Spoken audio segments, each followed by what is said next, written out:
Hello Virgo, Sun, Moon Rising and Venus signs. Kamusta kayo? Sana po ay nasa mabuti kayong kalagayan.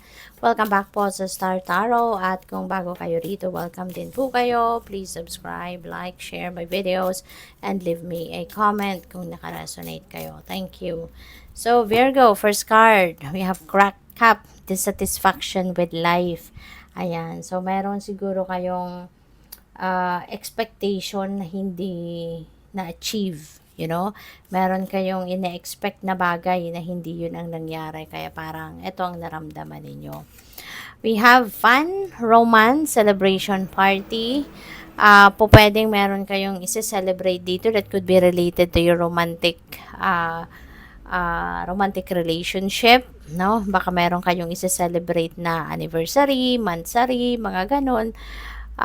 Or pwedeng makikip-party kayo. Baka merong celebration ng kung sino man dito na kakilala ninyo, kamag-anak, kaibigan, mga ganon, ano? At merong isi-celebrate, so maaring kayo ay maiimbitahan. You will receive a gift. Wow, napakaganda naman ito. Pero hindi natin alam kung anong laman nito, ano? Kasi nakasara pa yung box. So, for some of you, makaka-receive ng regalo. It could be tangible, pwedeng material na bagay, pwede rin naman na non-tangible. Pwedeng opportunity, pwedeng gano'n, no? So, good luck sa iyo. We have bell announcement. Wow. So, could be anything. Maaaring yung announcement na to related dito sa fun energy. Baka doon sa party na pupuntahan ninyo, sa celebration na to, mayroong announcement doon, no? Na maririnig kayo. Pwedeng kayo yung makakarinig ng announcement na to or baka kayo yung mayroong i-announce, no? So, depende yan sa inyong sitwasyon. Pwedeng yung announcement na yan related dito sa gift, no? Baka yung opportunity na yan, 'di ba? Baka opportunity for ano yan, for promotion, no? Kung kayo yung nagtatrabaho. So, pwedeng gano'n. At baka i-announce ang promotion na yan. Maaring that will be given to you. Diba? So, congrats. So, tingnan natin kung ano pa ang mga kaganapan. And, maraming salamat muna for subscribing, and if you haven't subscribed yet, subscribe na po kayo. And maraming salamat din sa mga hindi nag-i-skip ng ads. Malaking tulong po yan sa channel. Thank you. And please click the join button po sa baba ng video kung gusto po ninyong mag-join sa membership. Okay? Thank you. Hala? Lumilipad. Selling. Yan, Virgo. Baka kayo ay nagtitinda, no? Maaaring kayo ay may itinitinda, baka kayo ay nasa retail, baka kayo ay nag-online business, baka din kayo ay nag-brown out na naman. Sandali lang po. So, yun, pasensya na. Bumalik na din yung kuryente. So, Virgo, probably din, ang iba sa inyo, baka kayo ay baka kayo ay pwede rin na nagpapa-rent kayo ng space, 'di ba? Pwedeng gano'n. At yung nagre-rent sa'yo is nasa retail business, no? So, pwedeng gano'n din ang ganap dyan. So, what else? We have entrepreneur. Baka talaga kayo ay business person, Virgo. Baka talaga kayo ay you are running your own business. Kayo yung CEO na ng sarili ninyong negosyo. Or pwede rin na mag-shift kayo ng career. Maybe nasa kayo, workforce kayo, baka kayo empleyado at ngayon pwedeng magre-resign na kayo, magre-retire na kayo para kayo ay magnegosyo na, no? So pwedeng ganun. So what else? We have multitasking. Ganyan si Virgo. Kasi masipag kayo Sobrang workaholic kayo, masipag kayo, magaling kayo. Kaya multitasking kayo lagi. 'Di ba? Tsaka magaling din kayo. Talent yata ninyo yung pag-multitask. You can definitely do a couple of things all at the same time. marami kayong inaasikaso, okay lang sa inyo 'yan, kayang-kaya ninyo 'yan. So ngayon, muli, maaari talaga na marami kayong ginagawa. Puwedeng 'yan, siguro nagbe-business kayo sa bahay, nasa computer kayo, and at the same time nag-aalaga ng baby, 'di ba?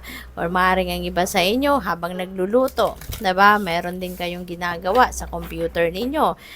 Puwedeng gano'n. So, ano lang 'no, kailangan lang Virgo na alalahanin din ninyo na, kailangan din na paminsan-minsan you also need to replenish your lost energy. Paminsan-minsan kailangan mo din na, alagaan din ang inyong sarili, okay? Give yourself time as well to rest, to relax, okay?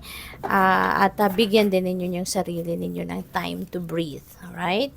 So, we also have reflect on your priorities. Ayan, para siguro na kahit papaano, 'di ba, makahinga naman kayo from always multitasking.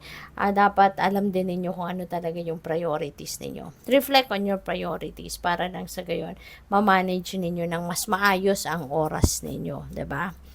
So, what else? We have take a reality check. Ayan. So, kailangan din ninyo ito, no? Na para alam ninyo yung direksyon na tatahakin ninyo. Ano na yung parang you're going to do some kind of evaluation, no, of your life. Ano na ang mga nagawa ninyo? Ano na ang mga nangyayari? Nasaan na kayo ngayon sa buhay ninyo, 'di ba? Ano na yung mga na-achieve ninyo, may mga accomplishments na kayo, ano na yung i-cross off ninyo kumbaga doon sa mga listahan ninyo ng mga kailangan gawin. 'Di ba? What are the things that you need to focus on? What are the things na kailangan pa ninyong gawin para i-improve ang sarili, ang buhay ninyo, yung mga gano'n. So that makatulong din sa inyo na makapagplano kayo ng mabuti, 'di ba? Para sa mga susunod pang mga araw, linggo, buwan at taon. So, what else? We have believe in your good luck. Ayan. So, kasi kapag nagtitiwala kayo na kayo ay maswerte, nagtitiwala kayo na kayo ay deserve ninyo yung success, deserve ninyo yung kung ano man mga magagandang bagay, 'di ba? Eventually, yan talaga ang mangyayari, no? Kaya kung naniniwala din kayo na kayo mismo, you can create your own swerte, talagang one day may experience ninyo yan. Kasi nga, 'di ba, very powerful ang mind natin. Kung ano yung iniisip mo, ano yung pinaniniwalaan mo, yun ang eventually na mangyayari. Kaya if you believe, 'di ba, if you believe in yourself, no, na magagawa mo, na magkakaroon ka ng swerte, 'di ba, or you can create your own swerte, yan ay talagang mangyayari. So, we also have know you are loved. Okay? Ayan. So, wag mong isipin na porke hindi ka nabati, 'di ba, ng birthday mo, hindi ka nabati ng Pasko, those people around you, no, doesn't love you anymore. Hindi naman ganoon. Minsan lang talaga sobrang busy din siguro ang mga taong ito.